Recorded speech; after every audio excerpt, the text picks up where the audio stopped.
Hello everyone, how are you doing? This is MD Tech here for another quick tutorial. In today's tutorial, I'm going to show you how to change the text color on your Microsoft PowerPoint presentation.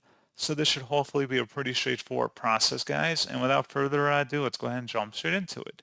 So all you have to do is highlight over whatever text you want to change the color for, and then go up to the Home tab, and there should be a little A icon above font versus font color. Click the drop down, and you can select any color from this list, or you can select more colors and then select from one of these selections, or you can enter in a custom RGB code or HSL code in here and then select OK, and then you can have it apply to that text. So pretty straightforward process, guys. And as always, thank you for watching. I do hope that was able to help you out, and I do look forward to catching you all in the next tutorial. Goodbye.